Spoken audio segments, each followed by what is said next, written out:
morning, Lionhearts. It's your old pal, Jordan the Lion. How are you all doing today? I hope you said well, and I hope you enjoyed our recent trip to Florida. We are back for a short time, and we are going to go out and do a vlog today. Today is a special Patreon sunglass vlog for Jay Etchell. Jay, I hope you enjoy our tour today. We're going to Beverly Hills, and we are going to go seek out some celebrity homes. Days with Jordan the Lion, it begins right now.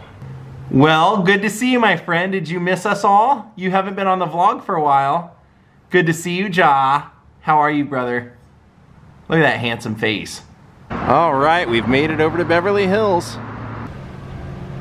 All right, we're starting over here on the 500 block of Alpine Drive, and we're gonna start right over here at this one that actually looks, if you didn't know it, you actually might think it was pretty brand new. But this house was actually built 1973. This big kind of modern square glass deal.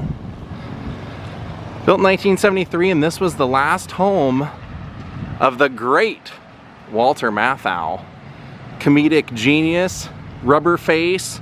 Guy was amazing. He was famous for Hello, Dolly, Bad News Bears, you know, countless movies. Probably most notable, The Odd Couple. That's really where he really got his start. He had done a lot of theater, he had done a lot of movies and things, but nothing really that was making him a star till he was asked by Neil Simon to portray Oscar Madison, the slobby newspaper writer, sports writer, and he didn't officially want to do it originally. When they asked him, he said, "Come on, me playing a slob? That's like a home run, you know, it's just too easy. I don't want to do something that will be that easy." He actually thought he'd rather play Felix. But then they just kept hitting him harder and harder, and Neil Simon said, "No, you're perfect for this, you have to do it." So he said the only way he would do it is if he got a piece of the percentage of the actual production. So he ended up making some money off this. So the original cast of The Odd Couple wasn't with Tony Randall as you would see on the TV show. It wasn't with Jack Lemmon as you'd see Walter act in with the movie. It was actually with Art Carney, the man who you would see in the Jackie Gleason TV show, The Honeymooners. It was Norton. But yeah, then of course he had a very large career. I think it was during The Fortune Cookie, when he was filming that movie, he ended up having a heart attack and they had to postpone the production because he was I believe a 3-pack a day smoker at the time. So he ended up giving up cigarettes and then had a very long career. Really great. And then of course I know him from later on in his life when he was in the Grumpy Old Men movies with his best friend Jack Lemmon. They did a lot of movies throughout their life together. And then they did Out to Sea, and they did The Odd Couple 2 later on. So now we're gonna head up the street. I'm just showing you ones that were celebrity homes at one time. And every home that we're gonna see today is a former celebrity home, and everyone that lived in them is passed away except for one person. I'll tell you when we get there. Now this mansion over here, they're actually currently renovating and working on. This was the former home of June Allyson and Dick Powell. Both in their day were very respected leading actors. June being a girl next door type. She did a lot of movies with Van Johnson, and Dick Powell was a leading man in his day as well, doing portraying Philip Marlowe, Detective Philip Marlowe, for the very first time on screen. Now Dick Powell eventually, well, his career got pretty big. He ended up becoming a director and a studio head, and unfortunately passed away at a young age. He passed away in the 60s, and June Allyson went on to have 3 other husbands, and in the 70s kind of became synonymous with undergarment dependent, basically adult diapers. She did commercials for those, and they said that she helped eliminate the stigma for people with incontinence to feel uncomfortable purchasing those products. Beautiful house. Can't wait to see what it looks like when they're done. Now the next house that we're gonna see is just a few houses away, right up the street. This is actually a very beautiful house. You guys are gonna love it. And it belonged to a very famous silent film star. So this house I vlogged a couple of years ago. This was the home of Theda Bara, a woman who made her name, even though she was an early Juliet in a Romeo and Juliet picture. She made her name as a vamp, as a sexual provocateur, a gothic woman who brought people to a darker side, and they said that her name was actually an anagram for Arab death. Involved in being an entertainer. She started doing a little bit of theater and then very quickly got into movies, but the center of movie making ended up moving out here to Los Angeles, Hollywood. So her family moved out here, and in 1917 she filmed Cleopatra. Now the sad thing about her career is that for the 40 movies that she made, very few still exist because unfortunately they had a studio fire at Fox, or where their vaults were stored, in 1937, and most all the pictures or the prints of the movie have been destroyed. The only thing that remains are some pictures from those movies, but sad to think someone had such a big career that was at its time very controversial. It was very good for the box office too, because she was someone who, you know, was very alluring, that the men wanted to come see, and even though the women supposedly didn't like her, they wanted to come see someone that they didn't like. So she had a pretty big career. And then when I vlogged this house, I mentioned that I had went to one of the Valentino memorials, and a woman there had written a book about her life with Theda from this house, because she lived right across the street and would come over here and hang out with Theda all the time. Theda became her best friend while she was a little girl. And she said that she remembered going to one of the Valentino memorials when she was a little girl, and Theda taking her to get an ice cream sundae afterward. So this next house that we're gonna take a look at is behind these big shrubs. This was a true legend, true legend. 80-year career, got his start in 1920, the age of 12. Mr. Milton Berle ended up in Rat videos. You're like, how did that happen? Well, his nephew was the manager of Rat. So he got Milton Berle to be in the music video. Now what's interesting is that Milton got his start as a songwriter and was writing songs for radio, then got on the radio, was a host, and then in the golden age of television, he got his own show. He was known by the world as Uncle Milty. I believe they used to have an old saying that everyone was watching Milton Berle. He was always seen with that cigar in his hand. Very famous comedian. He was always at a lot of those roasts as well. But he had an 80-year career. And it's weird, he's one of those people that when you hear a lot of stories about him, a lot of them aren't too nice. He didn't seem to be a one of the more well-liked people in this town, but I mean, he was a legend. Like I said, I mean, it goes back to people like him and Bob Hope and George Burns. They were the biggest in the business for that time.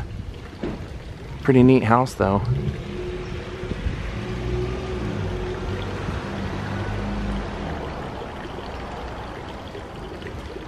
Now our next house is just a few houses away, and this is another pretty well-known comedian for his day. So here it is, here's our next house. This was the home of comedian and actor Phil Silvers. Now Phil was a comedian with a 60-year career, and I think I know him most from It's a Mad, Mad, Mad, Mad, Mad, Mad World. I may have said too many mads in there, but he also was in A Funny Thing Happened on the Way to the Forum. He actually won 2 Tony Awards for that, but I think he's probably most famous for his television show in the 50s. He had a TV show aptly called The Phil Silvers Show, and that's where he was a sergeant portraying Sergeant Bilko. They called Phil the king of the chutzpah. He was a Jewish comedian, very, very well loved and very long career. Like I said, 60-year career. Really beautiful house too.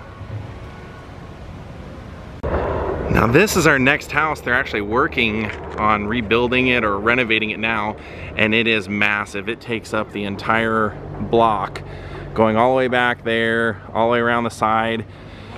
Corner property, and it's very fitting that it would be so big because the person who lived here at the time was the biggest star in the world, Marie Dressler. Marie Dressler was a career comedian, mainly on the stage for most of her career. She started her career at the age of 12 and was in theater for many, many years and did some silent movies. And then her career kind of stalled out and she ended up living off of her savings for quite a while. And then eventually decided to get back into film. And the first thing they put her in was Min and Bill.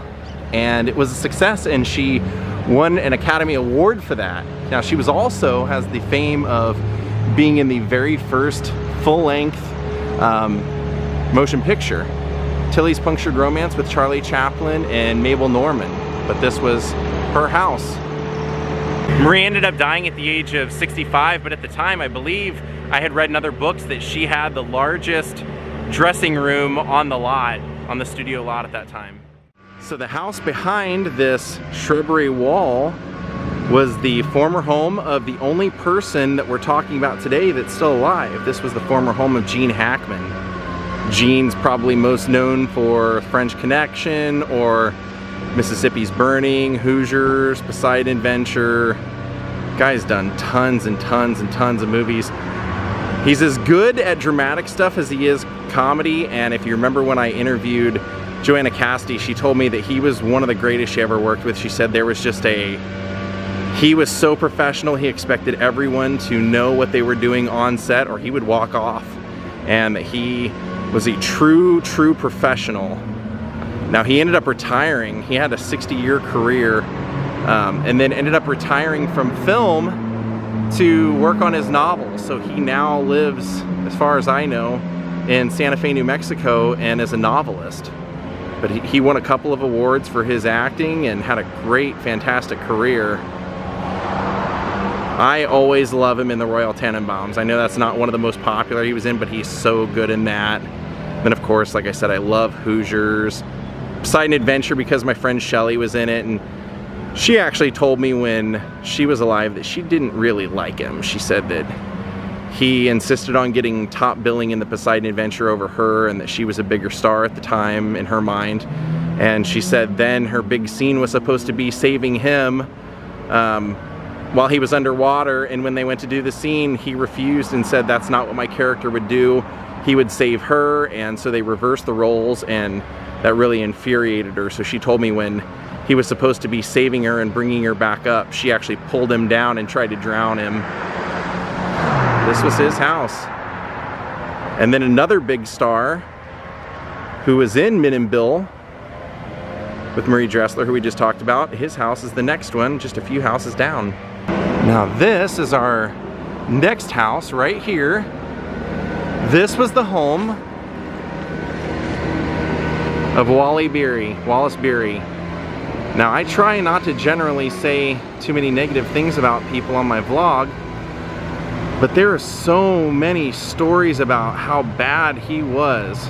For a talented guy on screen, which he was the star of the movie The Champ and Treasure Island and Pancho Villa, he was known for not being a very great guy. He was the first husband of Gloria Swanson, believe it or not, when she was very young. She was still not even an adult yet when they got married.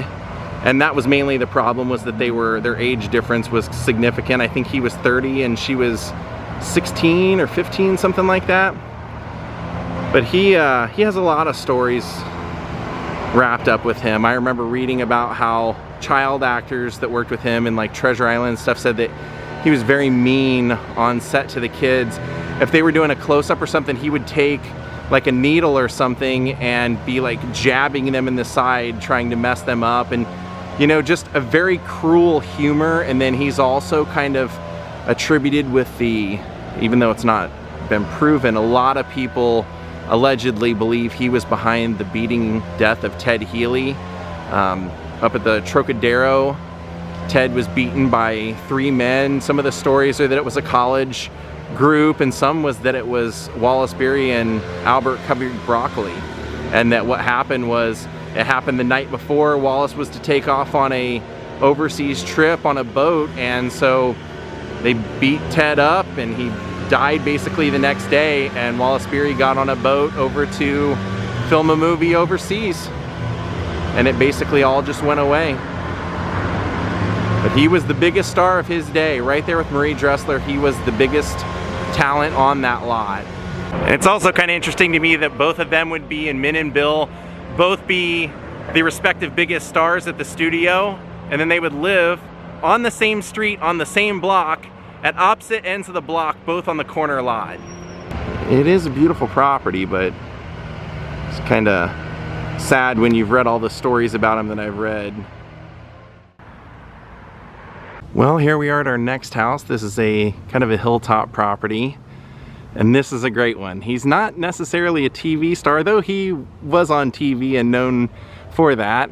And he wasn't necessarily a movie star. He was more of a lounge star, but he was on TV. He was on the Dean Martin roast, but he made his start kind of trying to be an actor in movies. This was Don Rickles' house. He was in Run Silent, Run Deep with Clark Gable early on. It was at Kelly's Heroes with Clint Eastwood, Casino with Robert De Niro, and then he was in all those Dean Martin roasts. So this is the walkway into Don Rickles' place. Now Don was great because he was the guy who did all of those roasts, and he just had a comment or a remark about everyone, and it became kind of a badge of honor to be insulted by Don Rickles. People loved it. It was like you went to a Don Rickles show to be insulted. And one of the people that really helped him get his start was also a man that he considered to be one of his best friends, Frank Sinatra.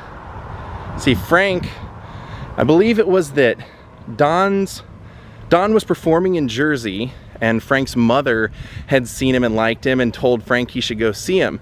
And then Don knew who Frank was, and while he was on stage started like making fun of Frank, and Frank loved it, and they became best friends, and it became a running joke that Don would always say that Frank was, you better be careful what he said because otherwise Frank would have his knees broke or something. So pretty cool. The great Don Rickles' house.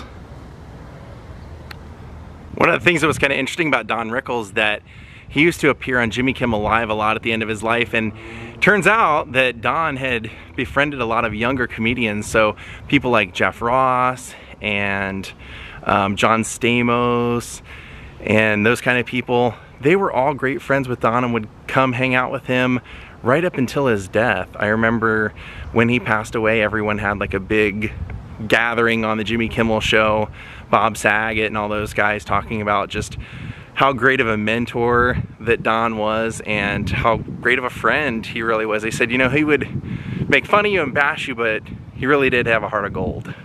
So yeah, sorry you can't see too much, but like I said, it's a hilltop house, so the best we can see is probably the entry gate up there. He would have come and gone from to go do all those memorable performances and all those Dean Martin roasts.